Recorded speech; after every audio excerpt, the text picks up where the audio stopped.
Oh, hello there. Keen to get a whopping 22 out of 22 for question 5 for Edexcel IGCSE English Language. It's not easy. Let me help you. We're going to look at past question from January 2020. We're going to compare a game of polo with a headless goat against an unseen text. Stay tuned, get higher grades, and yes, watch Schofield on Shakespeare.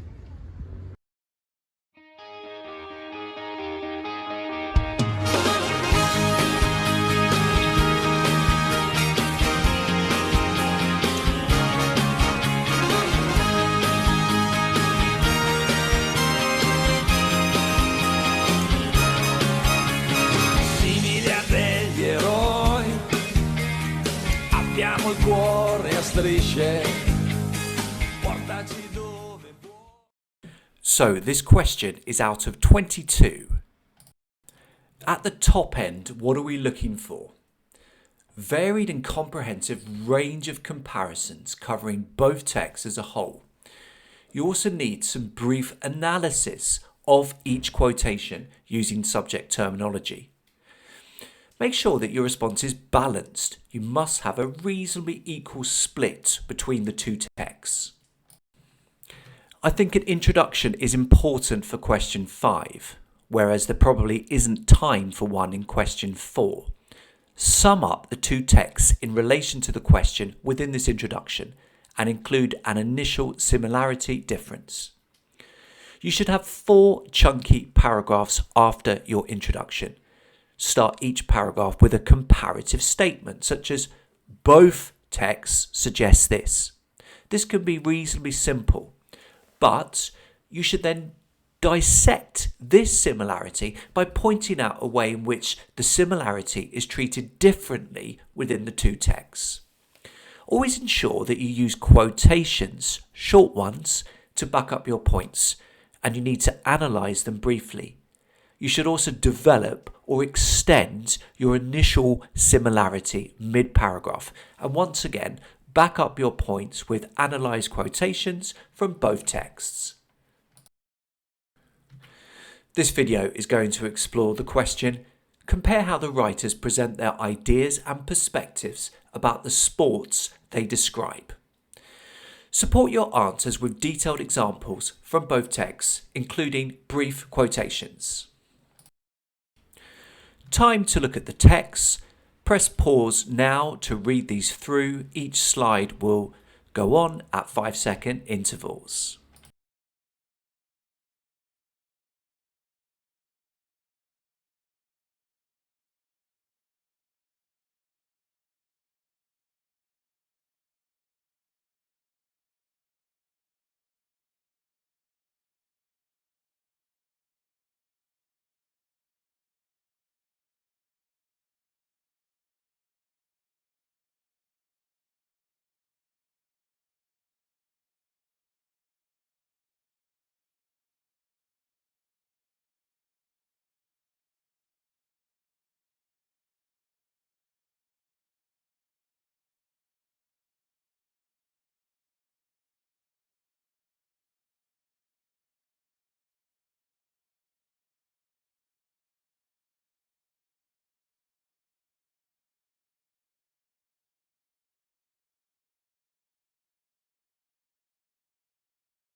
Depending on how experienced you are with this question, you might like to draw up a table of quotations showing key differences between the texts and key similarities. Remember that for this question you need a very detailed insight into the text as a whole and in relation to each other, so this process can be really helpful for those of you relatively new to this question. Shortly, I will show you my quotations and my similarities and differences. But if you would like to do this yourself, press pause now.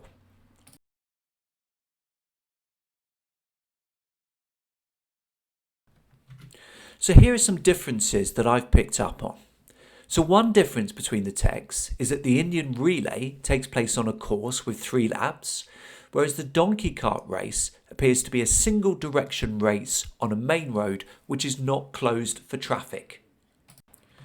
Another difference is that the riders in the Indian relay alarmingly change horses every lap, whereas the donkey cart racers remain with the same donkey and cart throughout. Another difference is the fact that in Indian relay, the jockeys sit directly on the horses. In contrast, in a game of polo with a headless goat, the jockeys sit on top of tiny carts. Implicitly, there is a difference in the regularity of the races. In Indian relay during the season, the races take place virtually every weekend. In contrast, the donkey cart race would appear to be an irregular occurrence, perhaps annually, as implied by the chaos and anger afterwards. Now for the similarities.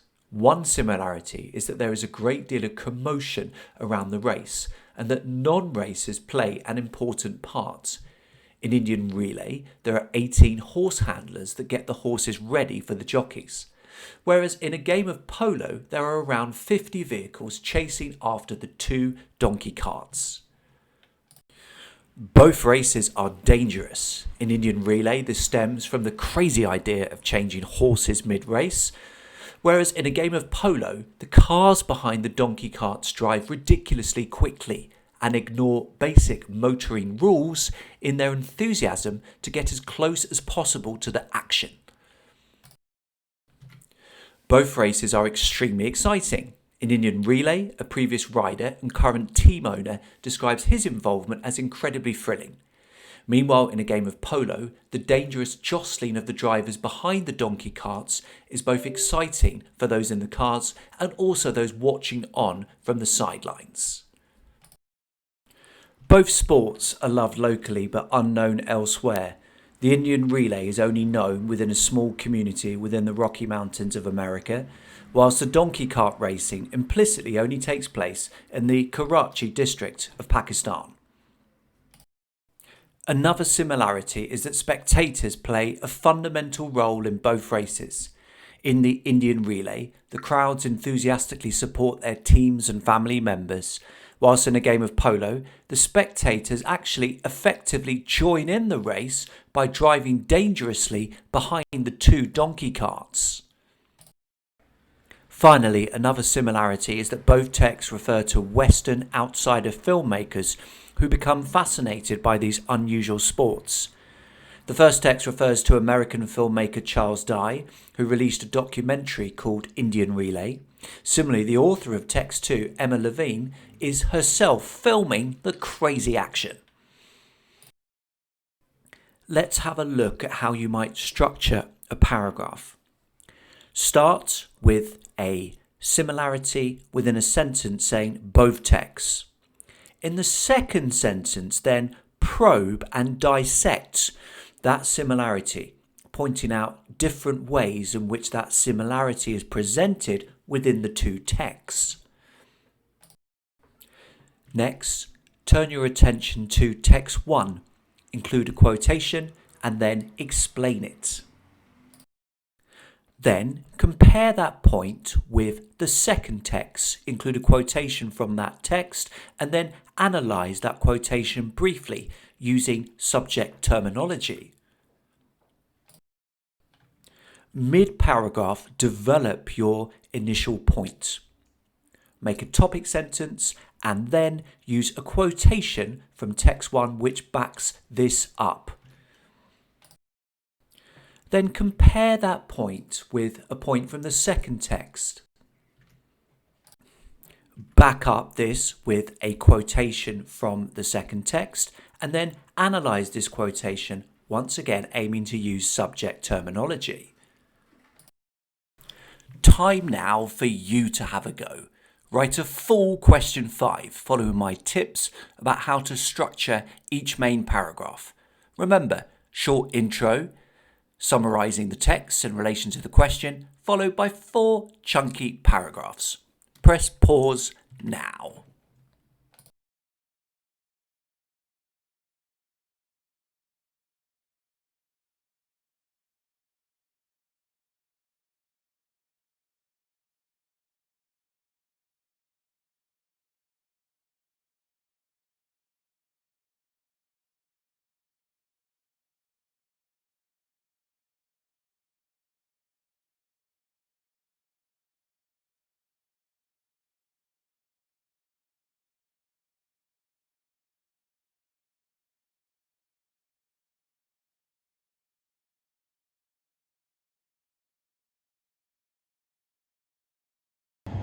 How did you get on?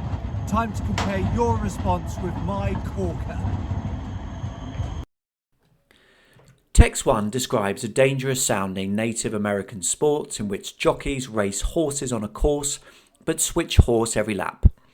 Text 2 also describes a race which only takes place within a small part of the world, Karachi in Pakistan. However, this race involves 2 donkey carts followed by a terrifying entourage of motor vehicles. Both texts are narrated by Western outsiders, but the writer of text 1 seems far more excited and supportive of the race in comparison to the writer of text 2, who regularly seems appalled and bemused. Both texts present sports that are dangerous. However, the dangers in text 1 appear due to the rules of the race itself, whereas in text 2, the presence of a huge speeding convoy behind the 2 donkey carts arguably presents the most danger. In text 1, the riders have to change horses every lap. Given that each jockey is going to be in a tearing hurry to change horse, this switch is clearly fraught with danger, with the potential for injury to both horses and humans. In contrast, the 2 donkey carts in text 2 have 50 vehicles roaring up in their wake. The phrasal verb roaring up highlights the dangerous loud commotion immediately behind the racers, which could potentially result in a fatal collision. Another danger within text 1 is the fact that the jockeys do not use saddles or helmets.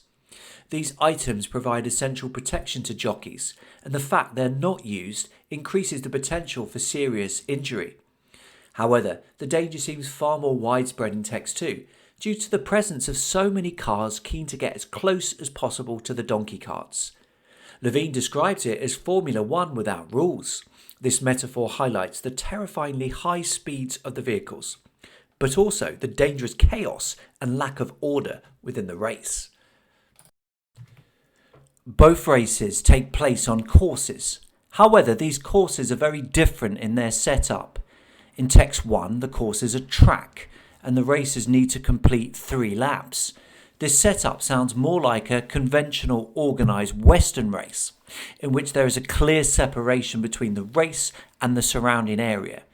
This is not the case in text 2, in which the race takes place on city centre roads, which are not even closed to local traffic. Levine reveals that oncoming traffic had to dive into a ditch to get out of the way. The use of the verb dive comically implies a rapid leaping movement from the cars, and thus perpetuates stereotypes about non-Western cities being far more chaotic and uncivilized than their counterparts. Nonetheless, in spite of the fact the race in text 1 takes place on a track, the event is still described as a mix of horse racing, track and field relay, and the all-action adrenaline of rodeo. This tricolon emphasises the exciting complexities of the race itself, whilst also pointing out that some of its origins relate to wider traditional American culture, such as cowboy competitions. The sport in text 2 does not seem to relate to Western culture or sports at all, particularly in the fact that it is even unclear who won the race. Levine refers to the post-race aftermath in which voices were raised, fists were out and tempers rising. This tricolon highlights the furious anger of the betting spectators, who appear willing to use violence in order to win their argument about the race winner. Levine appears to be bemused by these arguments, and the reader gets the impression of a relatively alien, uncivilized sporting event. Both texts certainly present sports which are extremely exciting to watch. However, in text 1, the excitement stems primarily from the dangers posed to the riders and the difficulties involved in changing horses quickly. Whereas in text 2, the excitement stems to some extent from the car drivers jostling to get as close as possible to the donkey carts. For instance, Kendall Old Horn in text 1 refers to the adrenaline rush being the biggest buzz you can imagine. The use of the superlative biggest confirms the enormous thrill he gets from being involved in the sport, first as a rider, then as a team owner. Whereas in text 1, the excitement stems from direct involvement in the sport. In text 2, it stems from the thrill of dangerous driving in order to witness the race. Levine describes the latter as survival of the fittest. The use of figurative language here spotlights the dangers for the chasing drivers and hyperbolically implies that some may not live to survive the perilous pursuit. Meanwhile, the crowds in text 1 may not be chasing after the riders, but it is clear that they are similarly mesmerised. Everyone's just so involved. However, this excitement seems more controlled and contained than the chaotic carnage in text 2.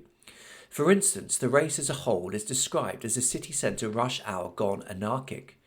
This metaphor emphasises both the dangerous density of traffic but also the complete willful lack of genuine organisation within the race setup.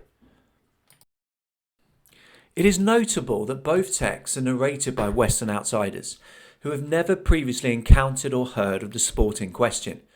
However, the narrator of text 1 seems far more enthused about the sport than the narrator of text 2, who at times seems rather dismissive and patronising. For instance, Magenda uses the sport as an opportunity to learn more about Native American societies and culture. He references a filmmaker, Charles Dye, who pointed out that without Indian relay, some of the young kids would fall into trouble. Thus, this sport is seen as a means for improving the lives of members of the local community. Levine in text 2 makes no such comment and instead appears dismissive about the absence of safety precautions in the race. She uses inverted commas when referring to officials, which suggests that she believes their actions are wholly ineffective. Additionally, the narrator of text 1 concludes his article by referring to the sport as America's best kept sporting secret. This phrase is within a punchy simple sentence, which confirms his genuine enthusiasm for the sport and feeling that it deserves to be publicised and celebrated more widely. Contrastingly, text 2 ends with a revelation that Levine's driver didn't have a driving licence. She concludes that this could have led to a massive pile-up in the middle of the high-stakes donkey race. The tone here is both humorous and dismissive. The noun phrase high-stakes donkey race sounds slightly ridiculous, and it is as though the reader is being encouraged to laugh at the notion of such a race being so important to a particular community. Some observations. Make sure your introduction is not too general. Don't give quotations, but do give lively details pertinent to the question. Introduce an initial comparison to show to the marker that you are sharply focused on the task. Note the two-sentenced topic sentence. In the first sentence, I make the comparison, which is reasonably general. In the second sentence, I split it asunder and point out a difference in the way this similarity is presented within the two texts. Once again, no quotations yet. Make sure that your quotations are as short as possible and that there are 4 in each main paragraph, 2 alternating from each text. Remember not just to move from one text to the other in turn. You need to actually compare, as I do here with phrases such as this is not the case in text 2 and implicitly within the sport in text 2 does not seem to relate to Western culture or sports at all. Keep on weaving in subject terminology, not necessarily after each quotation, but regularly. Superlative, figurative language, metaphor. Don't just comment on ideas, consider tone as well. This has been a Schofield on Shakespeare production, helping you nail and smash question 5 of Edexcel IGCSE English Language. Thank you so much for watching.